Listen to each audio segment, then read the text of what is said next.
второй сезон той самой необычной карьеры за Вулверхэмптон, где каждый раз, когда игрок моей команды попадает в команду месяца АПЛ, я добавляю ему +1 к рейтингу с помощью мода. Прошу еще раз познакомиться с составом нашей команды на момент завершения первого сезона этой карьеры. Уже некоторые футболисты довольно-таки хорошо спрогрессировали, но многое еще впереди. Ну а если у вас возникают дополнительные вопросы по поводу условий этой карьеры, почему у меня такой состав и все в этом роде, то ознакомьтесь с предыдущим первым выпуском. Там я все более детально об этом рассказываю. Также, как я обещал в конце прошлого выпуска, я придумал новое условие, с помощью которого я буду добавлять +1 рейтинг футболистам. Это в первую очередь связано с нашим самым слабым игроком, потому что он в команду месяца, сами понимаете, почти что не сможет попасть, особенно с тем, какие у него оценки были в прошлом сезоне, поэтому новое условие. Футболист с самым низким рейтингом в нашей команде будет получать +1 к рейтингу, если ему удастся закончить матч с максимальной оценкой, а именно 10. Если вы думаете, что это будет сделать просто, то нет, ничего подобного. Но это правило распространяется на самого слабого футболиста. В какой-то момент он по рейтингу сможет приблизиться как раз таки к другому игроку, тогда это правило будет распространяться уже на двоих, и тогда действительно команда резко начнет прогрессировать, и все ближе и ближе будет к тому, чтобы весь состав был 99 рейтинга. Но к этому, как вы понимаете, еще далеко.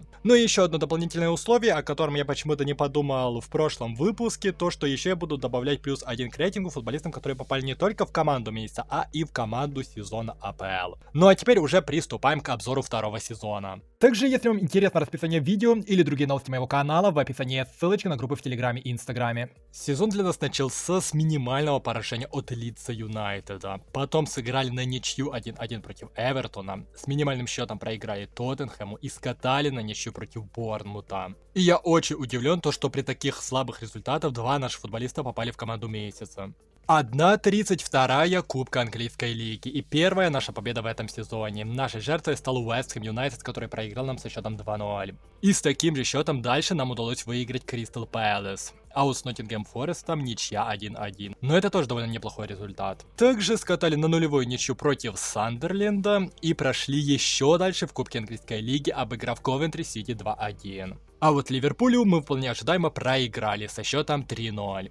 Месяц у нас получился куда лучше, но все равно в команду месяца попали только два наших игрока. А вот следующий месяц начинается у нас с поражения против Брайтона 1-2. Затем каким-то чудом мы одолели с минимальным счетом Манчестер Сити. А вот потом проиграли 1-2 Астон Вилле, проиграли 3-0 Ньюкаслу Юнайтеду и 2-0 уступили Бирмингему Сити. Едва ли с такими плохими результатами кто-то из наших футболистов попал в команду месяца, но я этого не помню, потому что я где-то потерял скриншот. Ноябрь месяц уже для нас начинается с минимальной победы против Фулхэма. Также мы победили Ковентри Сити, но уже в рамках АПЛ. Просто-таки сумасшедший матч нас ждал в 1/8 Кубка Английской лиги. Мы против Ливерпуля скатали на нулевую ничью и в сумасшедшей серии пенальти со счетом 17-16, к сожалению, в 1/8 стадии наш путь в этом турнире прерывается, но было очень достойно.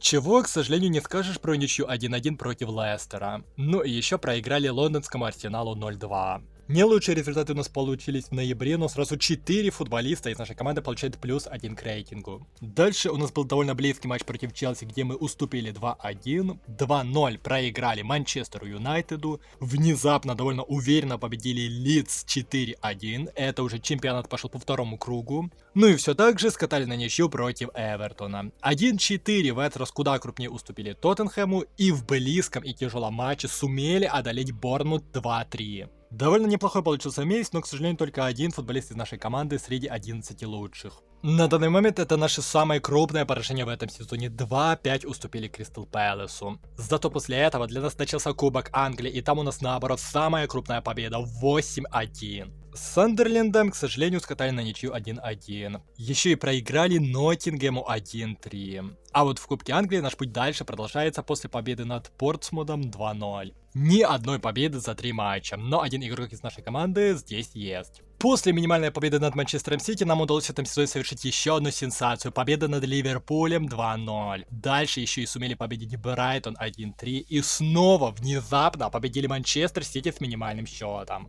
Но вот против Астон Виллы, к сожалению, ничья 1-1. В 1/8 Кубка Англии мы скатали на ничью против Норвича Сити 1-1, но по серии пенальти в этот раз удача уже была на нашей стороне. По меркам нашей команды, месяц у нас получился просто шикарный, но и вполне ожидаемо видеть здесь 4 футболистов. Следующий месяц у нас начался с нулевой ничьи против Ньюкасла. Затем снова в этом сезоне мы проигрываем Бирмингему с минимальным счетом. А вот в Кубке Англии у нас снова ничья 1-1. Снова дело дошло до серии пенальти, но в этот раз Бернли уже оказался лучше. Еще и потеряли 3 очка в матче против Фулхэма. Ну хотя бы удалось переиграть Ковентри Сити 2-0. Очень слабый получился месяц, но зато есть 2 наших футболиста здесь. Хорошо хотя бы, что взяли 3 очка против Лестера, потому что мы и так успели уже много раз довольно слабым командам отдать очки. Но вот поражение 3-0 от лондонского Арсенала и очень результативное поражение от Челси 3-6 это уже ничего сверхъестественного. Но и снова двое получают +1 к рейтингу. Ну а завершающим туром АПЛ у нас была результативная ничья против Манчестер Юнайтеда 3-3. Хорошая получилась перестрелка. С такими результатами в этом сезоне наш Вулверхэмптон финишировал в АПЛ на 14-й строчке. За 38 матчей у нас только 11 побед, аж 10 ничьих и 17 поражений. Увы, ничего особо выдающегося и 43 очка. Пропустили 60 голов больше, чем забили 44. Да, надеюсь, скоро это исправится. В гонке бомбардиров АПЛ наш футболист есть только на 17-й позиции. Хван Хичхан отличился 14 раз. Но это еще довольно хорошо, потому что по голевым передачам никого вообще нет из наших футболистов в топе.